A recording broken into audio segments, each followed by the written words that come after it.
주보를 보시면 2주 동안 제가 여기 주보에 이 도표를 마가복음 도표를 실지를 못했습니다. 마가복음 2주 동안 여기에 실을 내용이 있어서 여기 실지를 못했습니다. 그런데 오늘은 실을 내용이 다 이제 끝났기 때문에 마가복음 도표를 주보 맨 앞에 실어놨습니다. 여러분들이 이 마가복음 도표를 잘 보시면 마가복음을 쉽게 이해할 수 있는 그런 간략하게 여러분들이 이해할 수 있도록 여기 도표를 실어놨습니다. 이 도표만 다 외우고 계셔도 마가복음이 어떻게 흘러간다 이런 것을 좀 알 수가 있습니다. 그리고 그 밑에는 이제 개요 이렇게 기록했고 또 저자, 기록 목적 이렇게 기록했습니다. 기록하려면 한없이 하겠죠. 그런데 간단하게 여러분들이 쉽게 접할 수 있도록 이렇게 실어놨습니다. 한번 보시면 좋겠습니다. 사실 마가복음 3장은 제가 2011년 11월 달에 이 말씀을 전했습니다. 근데 이 말씀이 아니라 바로 위에 있는 말씀을 전했습니다. 3장 20절에서 30절을 전했습니다. 근데 오늘은 31절에서 35절 말씀을 함께 나누게 됩니다. 그러니까 벌써 한 3년이 지금 흘렀습니다. 3년 전에 우리가 함께 나누는 말씀인데 그 말씀과 연결해서 딱 우리가 한번 오늘 말씀 나누면 굉장히 생생하게 또 쉽게 이해를 할 수 있는데 3년 전에 들으셨던 거 다 잊어버리시죠. 그걸 기억하실 수가 없죠. 그걸 기억하시면 천재십니다. 저도 말씀을 전하고도 어렴풋이 기억하지 그 말씀을 구체적으로 어떤 말씀을 전했다 이런 것은 사실 그 핵심적인 것만 알지 자세한 건 모르죠. 전한 사람도 그러는데 듣는 여러분들은 더 아시죠. 그래서 오늘은 우리가 3장 31절부터 35절 말씀을 함께 나누게 되는데 이 말씀 속에서 우리라는 강한 우리라는 강한 예수 그리스도께서 그 강한 우리라는 그 어떤 결집력을 나타내는 그런 말씀으로 볼 수 있습니다. 사실 우리들이 그 대화할 때 보면 그 인칭대명사를 많이 사용하죠. 인칭대명사를 많이 사용하는데 제가 예를 들어보면 나는 지난 주일날 하나님 앞에 예배드리면서 참 하나님의 은혜가 너무 감격스러워서 눈물을 흘렸었는데 옆에도 보니까 그분도 눈물을 이렇게 흘리는 것을 보았다. 근데 당신은 예배를 어떻게 드렸어요? 이렇게 질문을 한단 말이죠. 그럼 거기에 제가 지금 말씀드리는 그 내용 중에 인칭대명사가 몇 개 나온 줄 아세요? 3개가 나옵니다. 나, 그리고 그 사람, 그리고 당신. 이 3개가 나옵니다. 인칭대명사를 우리는 그래서 많이 사용하면서 대화를 하게 됩니다. 그런데 인칭대명사 중에서도 그 우리라는 인칭대명사가 있어요. 그래서 우리 교회, 이렇게 우리라는 그 인칭대명사를 참 많이 사용합니다. 그런데 이 우리라는 인칭대명사는 다른 인칭대명사와 달리 참 따뜻한 느낌이 듭니다. 그리고 다정한 느낌이 들고 우리라는 그 말을 들으면 뭔가 친밀감이 들고 또 소속감이 느껴집니다.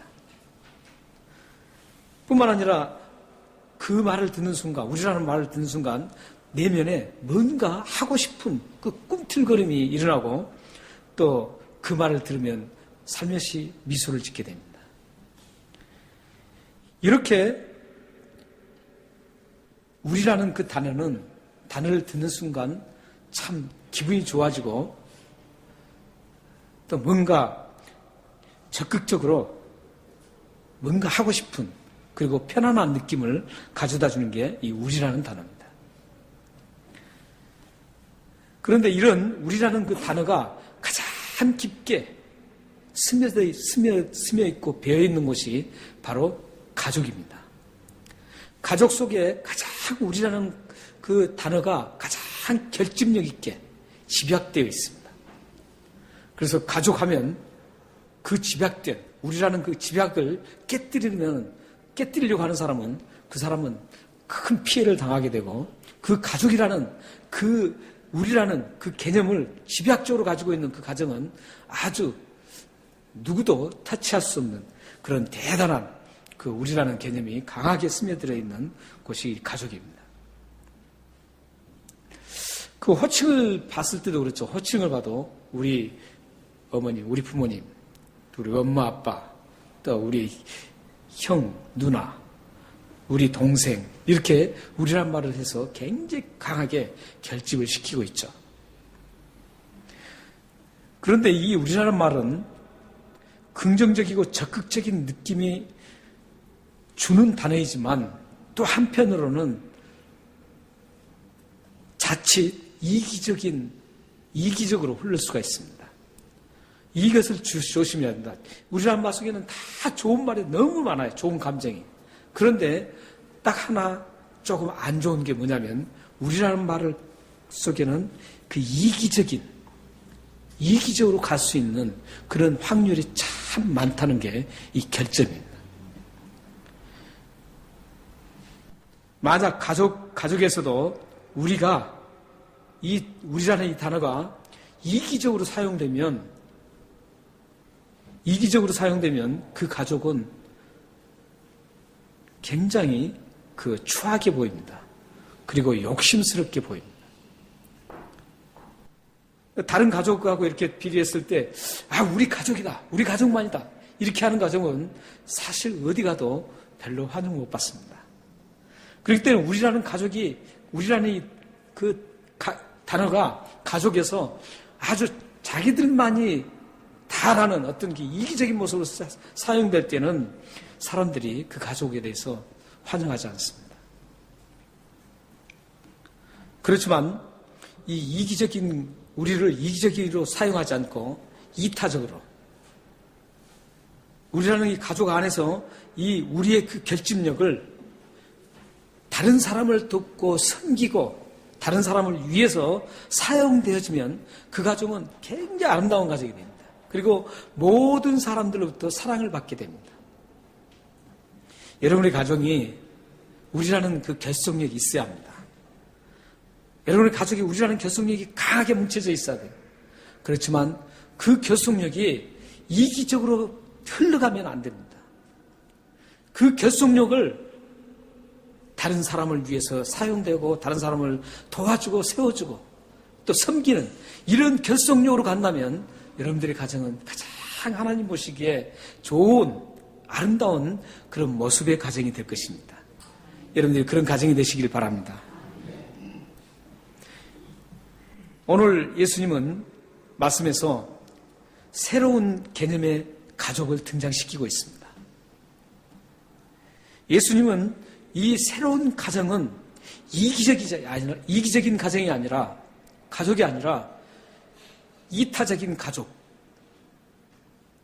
섬기는 가족, 세워주는 가족, 이런 아름다운 새로운 가족을 예수님께서 지금 최초로 언급하고 있는 대목입니다. 우리는 여기서 새로운 가족을 나누기 전에 이 본문 말씀을 통해서 오해할 수 있는 부분을 좀 풀고 가야 합니다. 오늘 말씀을 쭉 보면 31절에서 35절까지 쭉 보면 예수님이 왜 이 자신의 가족에 대해서 저렇게 냉대할까 이렇게 생각할 수가 있습니다. 지금 예수님의 어머니와 동생들이 와서 밖에서 예수님에게 말을 좀 하고 싶은데 사람이 너무 많아서 머뭇거리고 있습니다. 머뭇거리고 있을 때 한 사람이 오늘 본문 속에는 무리라고 했는데 다른 성경에는 한 사람으로 되어 있습니다. 한 사람이 그걸 보고 예수님께 가서 예수님의 어머니와 동생들과 누이들이 와서 예수님께 무슨 말을 하고 싶어 합니다. 이렇게 전합니다. 지금 그 대목이 31절, 32절입니다. 그러자 예수님께서는 어떻게 얘기합니까? 예수님께서는 33절에 대답하시되 누가 내 어머니며 동생들이냐 하시고 둘러 앉은 자들을 보시며 이르시되 내 어머니와 동생들을 보라. 이렇게 지금 말씀합니다. 이걸 보면서 사람들은 너무 많이 상상적인 생각을 하게 됩니다. 그래서 예수님은 왜 자신의 어머니와 동생들과 누이 가족을 그렇게 말하고 싶어 하는데 왜 말도 하지 않고 누가 내 어머니고 동생이냐 이렇게 하느냐 이렇게 냉대하느냐 이렇게 생각합니다. 그러나 그런 지금 그런 어떤 흐름이 아니에요. 그런 흐름이 아니라 지금 이 말씀의 오해를 풀려면 그 이전부터 그러니까 제가 말씀드렸던 20절부터 30절 말씀이에요. 그 전부터 쭉 그 앞에 일어난 사건들을 쭉 얘기하면서 이 오늘 본문 말씀을 보면 그런 오해를 풀 수가 있습니다. 그 앞전부터 쭉 얘기하고 또 이 말씀이 마태복음 13장 55절에서부터 56절에 있고 56절에 있는데 여기에 보면은 이 말씀의 그 흐름을 쭉 보면은 오해를 우리가 하고 있다는 것을 알 수 있습니다. 어떤 오해냐면 예수님은 지금 하나님의 말씀을 지금 전하고 있어요. 그런데 지금 그 전에 보면은 하나님 말씀을 전하고 하나님 나라를 지금 확장시키기 위해서 병을 고치고 마귀를 지금 쫓아내고 있습니다. 쫓아내는데 그 행위를 서기관들과 바리새인들은 못마땅하게 여기는 거예요. 그래서 예수님을 뭘로 뭡니까? 미친 사람으로, 정신 나간 사람으로 지금 계속 군중들을 그 선동을 합니다. 선동을 하기 때문에 지금 그 선동을 이 가족들도 다 들었어요. 다 듣고 예수님이 그렇게 해서는 안 되는데 하면서 오히려 피해가 될 수 있기 때문에 지금 가족들이 어디서부터 왔습니까?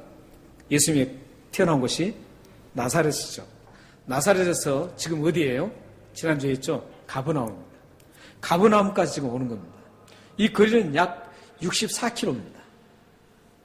64km이기 때문에 당시에 길 사정이라든지 걸어서 와야 되기 때문에 약 하루에서 이틀 사이에 그 이틀 정도를 걸어서 지금 와서 예수님을 지금 만나서 말하려고 하는 겁니다. 근데 이들이 지금 말하려고 하는 의도가 뭐예요? 하나님 나라와 또 병을 고치고 귀신을 내어쫓고 하나님 나라의 말씀을 전하는 것을 이제 그만하고 집으로 가자는 거예요. 이런 목적으로 지금 왔던 거예요. 그렇기 때문에 예수님은 그 의도를 잘 알고 계시잖아요. 알고 있기 때문에 예수님께서 지금 이렇게 말씀하시는 거예요. 그러면서 예수님은 이번이 이럴 때가 기회다 생각하고 새로운 가족, 하나님이 새로 만들려고 하는 그 새로운 예수님의 가족이라는 그 울타리 가족을, 새로운 가족을 지금 모든 사람들에게 가르치고 지금 심어주려고 하고 있습니다. 그렇기 때문에 예수님이 지금까지 이렇게 쭉 이렇게 말씀하셨던 것은 어떤 그 가족을 냉대하고 모른 척하고 나의 어머니도 아니고 동생도 아니다 이런 얘기가 아니에요. 거기에 동생들의 이름이 마태복음 13장 55절과 56절과 또 우리가 보고 있는 마가복음 6장 3절에는 예수님의 동생들 이름이 정확하게 기록되어 있어요. 예수님의 동생들이 야고보, 우리가 지난 텀에 야고보를 3개월 동안 했었죠. 그 야고보를 기록했던 야고보, 그리고 요셉, 시몬, 유다, 이 네 사람이 동생들이었습니다. 그리고 누이들이라고 생각한 누이들 이렇게 했는데 여자들 이름은 어떻게 기록을 안 했습니다. 않고 누이들이라고만 한 거 보면 분명히 예수님의 형제 중에 여자들도 있었습니다. 그렇기 때문에 천주교에서 주장하는 마리아가 끝까지 처녀로 살다 죽었다, 이것은 말이 안 되는 얘기예요. 그러니까 천주교에서 주장하는 그 가짜라는 거죠. 마리아는 분명히 이렇게 많은 아이들을 낳았어요. 예수님뿐만 아니라. 그렇기 때문에 마리아도 인간이에요. 죄 지은 인간이에요. 그래서 마리아에게 기도하면 안 돼. 지금 이렇게 예수님의 가족들이 이렇게 지금 많아요. 동생들이. 딸도 있고. 이런 가족들이 와서 지금 그 먼 곳까지 찾아왔어요. 찾아와서 예수님께 지금 예수님에게 그 하나님 나라와 하나님 나라의 확장을 돕는 게 아니라 지금 그것을 하지 말고 집으로 가자 이러려고 지금 온 거예요. 그렇기 때문에 예수님이 이렇게 지금 반응을 한 겁니다. 그러므로 예수님의 반응은 그 가족을 냉대하고 내 어머니가 아니다, 내 동생이 아니다 이런 얘기가 아니라는 겁니다.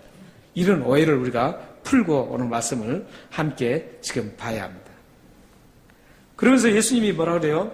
내 동생이냐고 물으시고 난 다음에 둘러앉은 사람들 쭉 보시면서 뭐라 그래요? 33절 34절을 보면 둘러앉은 사람들을 보면서 내 어머니와 동생들을 보라 그럽니다. 여기 앉아있는 사람들이 내 동생과 어머니라는 거예요.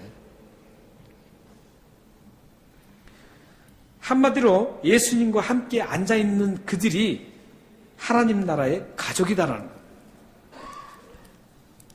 예수님은 이런 기회를 통해서 하나님이 새로 지금 제정하시는 새로운 가족의 그 개념을 지금 세우고 있습니다. 그런데 새로운 가족은 단순히 예수님과 함께 앉아있기만 해서 가족이 될 수 있다 이게 아닙니다. 35절 말씀처럼 하나님의 뜻대로 행하는 자가 내 형제요 자매라는 거예요. 예수님과 그냥 단순히 앉아서 그냥 앉아있고 예수님이 뭐 기적을 베풀고 병을 낫고 이런 것들을 보고 즐기는 어떤 단순한 그런 사람들이 아니라는 거죠. 우리도 예배를 그렇잖아요. 예배 드릴 때 단순히 여러분들이 앉아있기만 하면 예배가 아닙니다. 여러분들이 앉아서 와서 그냥 앉아서 그래 그냥 김석동 목사 설교 잘하나 못하나 체킹하고 오늘 찬양대가 잘했나 못했나 체킹하고 이런 게 예배가 아니에요. 찬양대가 예배할 때는 같이 그 찬양을 하나님 앞에 드리는 거예요. 다 같이 하지 않고 찬양대가 지금 대표로 지금 하나님 앞에 드리니까 우리 모두를 대표해서 하는 거예요. 그러니까 우리 자신, 우리 마음도 이 찬양대가 하나님 앞에 드릴 때 우리도 같이 그 찬양을 따라서 하는 거예요. 하나님 앞에 드리는 거예요. 그러는 거거든요. 그리고 기도할 때도 마찬가지고 모든 예배 순서가 하나님 앞에 지금 드려지는 과정이에요. 그다음 내가 어떤 예배를 방관자로, 예배를 보는 자로 구경하는 사람들이 아니에요. 여기 100번 나와서 앉아 계셔도 그렇게 앉아 계시면 하나님 앞에 예배 한 번도 못 드리는 거예요. 여러분들이 예배를 드릴 때 정말 하나님 앞에 정성을 다해서 내 이성과 내 마음과 감정과 내 육체와 모든 걸 다해서 신령과 진정으로 하나님 앞에 드리는 거예요. 그의 예배를 드려야만 여러분들이 예배를 드리는 거예요. 지금 이 자리는 하나님께서 예배를 받고 계신다고요. 우리가 부르는 이 찬송을 받고 계세요.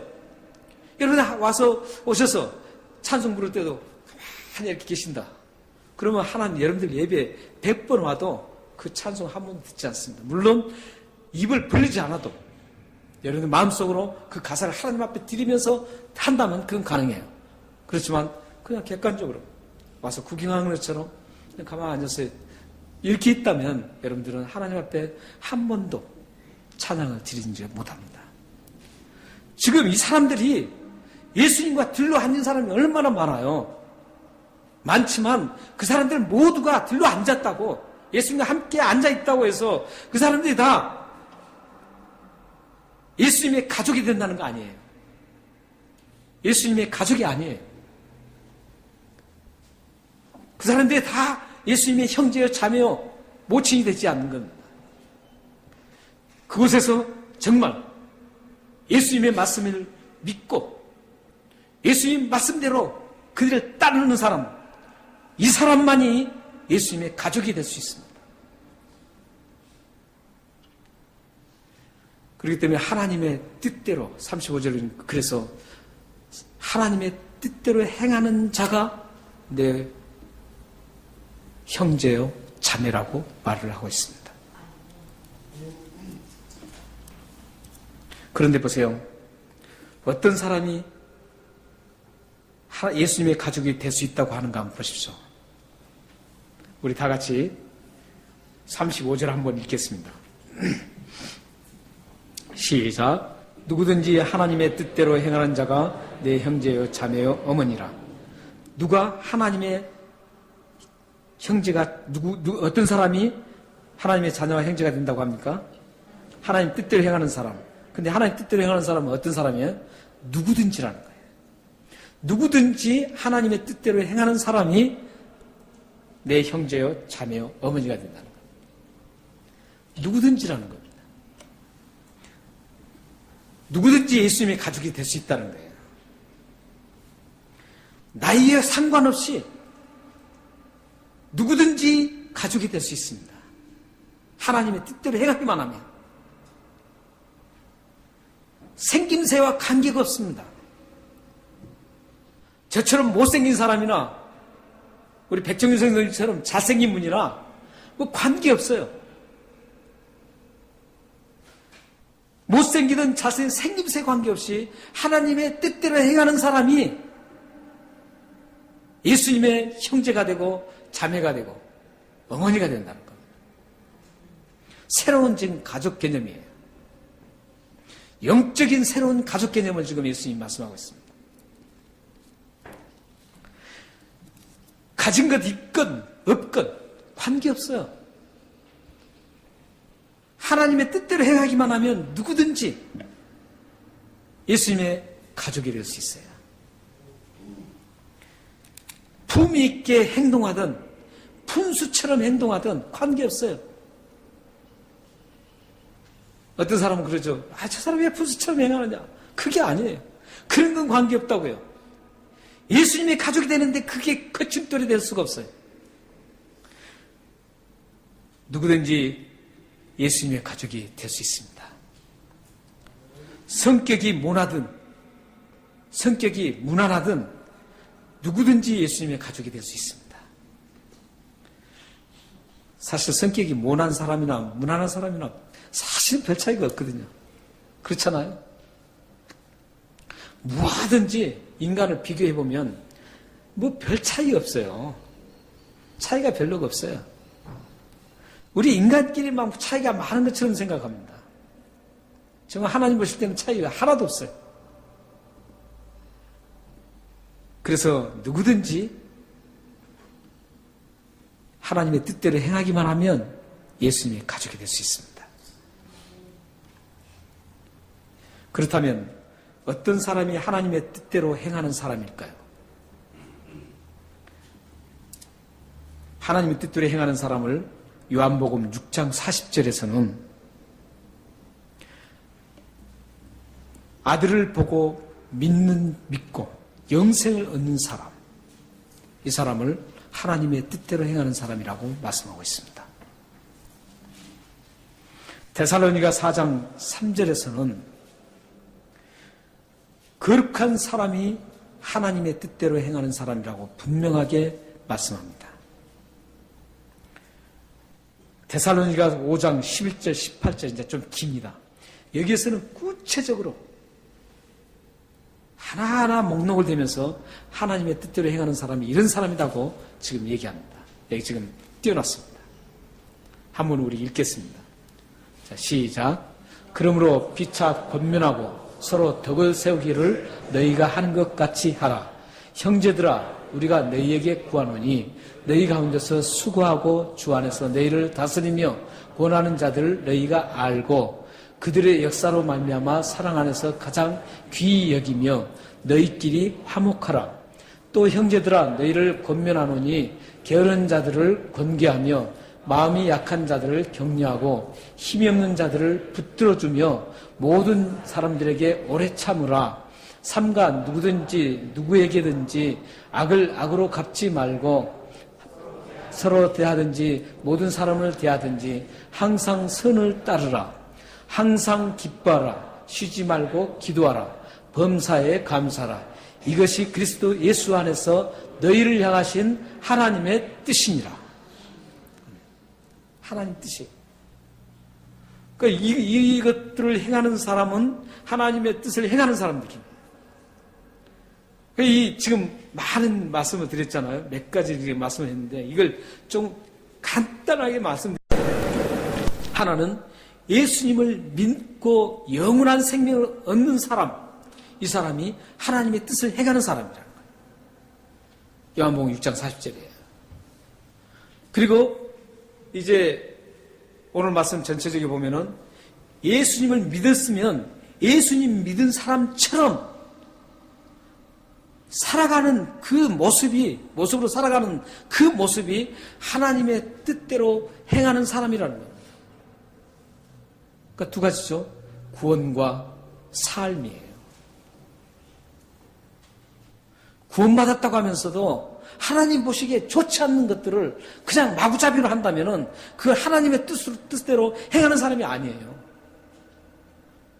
하나님의 뜻대로 사는 사람은 구원받고 영원한 생명을 얻는 사람이 하나님의 뜻대로 사는 사람, 하나님 뜻대로 행하는 사람이고, 또한 덕을 세우는 사람들, 다스리는 사람을 귀하게 여길 줄 아는 사람, 또 화목한 사람, 규모 없는 사람을 잘 얘기해서 규모 있게 다듬어 주는 사람, 약한 사람을 위로해주고 붙들어서 세워주는 사람,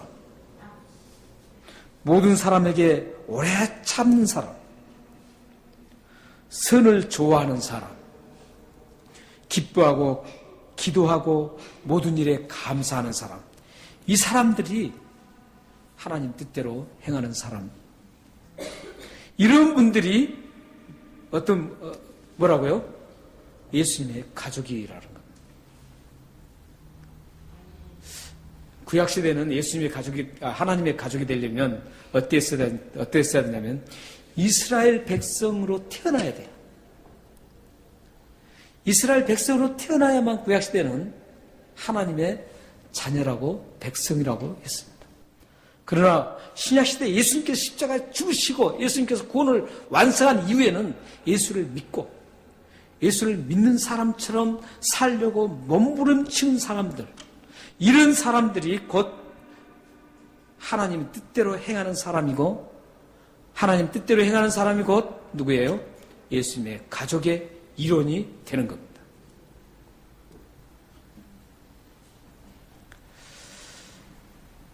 우리 모두는 예수님을 믿고 구원받은 예수님의 가족입니다. 우리 모두는 예수님을 믿는 사람처럼 살아가려고 몸부림치는 예수님의 가족입니다. 우리는 갈라디아서 4장 6절 말씀에 나오듯이 하나님을 아버지라고 부르며 영원한 하늘나라까지 함께 가야 하는 그런 아름다운 가족들입니다. 우리 모두는 예수 안에서 한 가족입니다. 한 가족은 서로 사랑하고 세워주고 섬기며 살아야 합니다. 아무리 내 마음에 거슬려도 한 가족이기 때문에 그를 덮어주고 용서하고 사랑하고 가야 합니다. 그리고 섬기고 세워주고 가야 합니다. 이것이 예수 안에 있는 가족입니다. 이번 주 수요 예배 때 제가 참 감격을 했습니다. 수요 예배 때 우리 현우수 권사님이 개떡을 가져오셨어요. 개떡이요. 개떡 뭔지 아세요? 좀 어감이 안 좋죠. 개떡, 이게 참떡이라든지 뭐 그러면 좋겠는데 개떡을 가져오셨어요. 근데 개떡을 좀 많이 가져오신 것도 아니고 몇 개만 가져오셨어요. 그래가지고 제가 더 먹고 싶어도 못 먹었어요. 그런데 권사님이 조금만 가져왔대요. 왜 조금밖에 못 가져오신 줄 아세요? 참 멀리에서부터 쑥개떡이었는데 멀리에서부터 그걸 싸가지고 호주머니에 넣고 오셨대요. 호주머니에 뭐 많이 못 넣잖아요. 그러니 조금밖에 못 가져오신 거예요. 그러면서 목사님 조금밖에 못 가져오셨으니까 목사님 많이 드세요 그러더라고요. 그래서 얼마나 제가 멀리서 호주머니에 가져오셨다는 그 개떡 때문에 제가 참 가슴이 찡했습니다. 감격했습니다. 권사님이 섬기는 그 모습 때문에 제가 찡했어요. 많이 가져오면 뭐예요? 사실 그렇잖아요.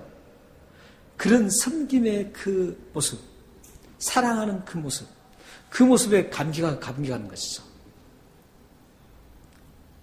우리가 이렇게 함께 그 예수 안에서 함께 다 그 예수님을 구주로 영접하고 하나님을 아버지라고 부르면서 한 가족이 됐어요. 그래서 이제 우리가 살아갈 게 이렇게 쭉 하고 있습니다. 그러면 우리가 어떤 모습으로 살아야 될 것 같아요? 큰 걸 주고 이런 게 문제가 아니에요. 조그만 거라도 마음적으로 사랑이 전달되는, 아무것도 아닌 것도 괜찮아요. 아무것도 아닌 말도 괜찮아요. 서로 사랑이 전달된다면, 진실한 사랑이 전달되고 진실한 섬김이 전달되고 그런다면 그것으로 우리는 얼마나 좋은지 몰라요. 우리 그리스도 안에서 그런 나눔이 서로 있어야 되는 거예요. 섬김이 있어야 되는 거예요. 우리가 지금 3개월 동안 이제 섬김이잖아요. 3개월 동안 섬겨야 돼요. 그래서 저는 벌써 지금 많이 섬김을 받았어요. 어떤 분은 또 섬긴다고 식사를 사줘요. 너무 큰 걸 지금 사가지고 제가 고민하고 있어요. 저도 섬겨야 되는데 정심을 사줬기 때문에 정심을 또 사주면 이거 큰일이에요. 근데 그분한테 이제 저는 정심 못 사주고 커피 사주려고 그래요. 네, 섬긴다 그러시더라고요. 그래서 섬김을 벌써 제가 받았어요. 혹시 여러분들 지금 우리가 지금 계속 지금 30일까지 우리가 서로 커피 한 잔 섬기기를 하잖아요. 서로 만나서 커피 한 잔 섬기기를 하는데 혹시 지금 섬김 받은 분 계신가요? 그래서 저는 지금 알게 모르게 섬김을 많이 받았어요. 굉장히 많이 받았습니다. 여러분들도 이 3개월 동안 이런 우리가 예수 가족 안에서 이 섬김을 서로 좀 하면서 아름다운 교제가 좀 이루어졌으면 좋겠습니다. 사랑하는 여러분, 우리는 남이 아닙니다. 예수 안에서 하나가 된 가족입니다. 서로 섬기며 아껴줘야 할 예수 가족입니다. 여러분은 섬길 수 있는 이런 아름다운 가족이 있다는 것 자체가 행복자입니다. 여러분이 하나가 되어 섬기며 살아가면 어떤 일이 일어나게 되는지 성경을 보면서 우리가 정리를 하겠습니다. 에베소서 4장 13절입니다. 함께 읽겠습니다. 우리가 다 하나님의 아들을 믿는 것과 아는 일에 하나가 되어 온전한 사람을 이루어 그리스도의 장성한 분량이 충만한 데까지 이르리니. 저기 보면 우리가 누구의? 우리 가족을 말합니다. 예수 가족을 말합니다. 다 한 사람도 빠지지 말고 모두 다 하나님의 아들을 믿는 것과 하나죠.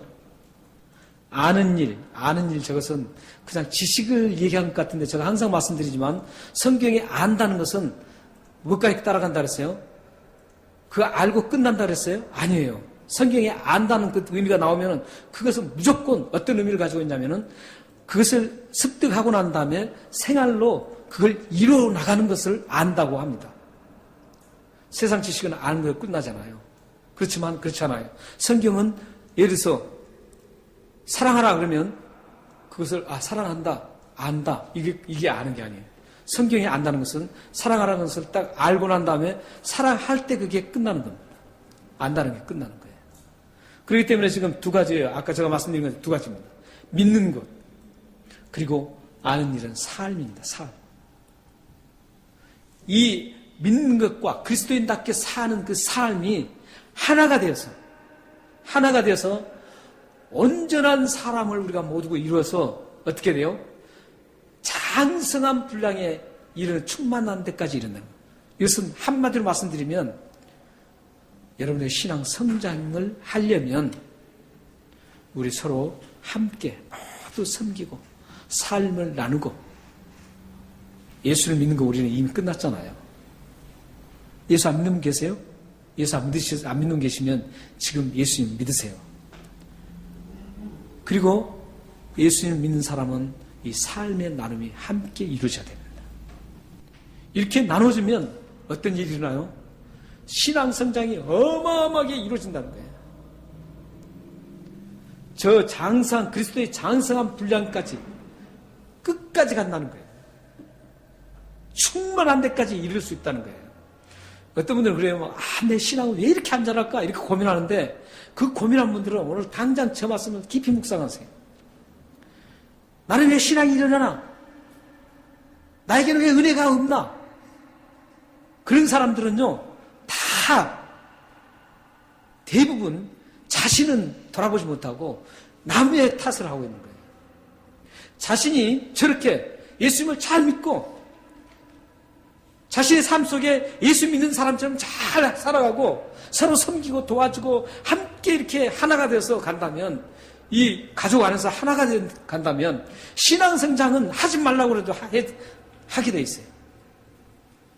여러분들이 그 생활을 여러분들이 하시면 몰라보게 여러분의 신앙이 정말 대단한 거목이, 신앙의 거목이 될 수 있을 것입니다.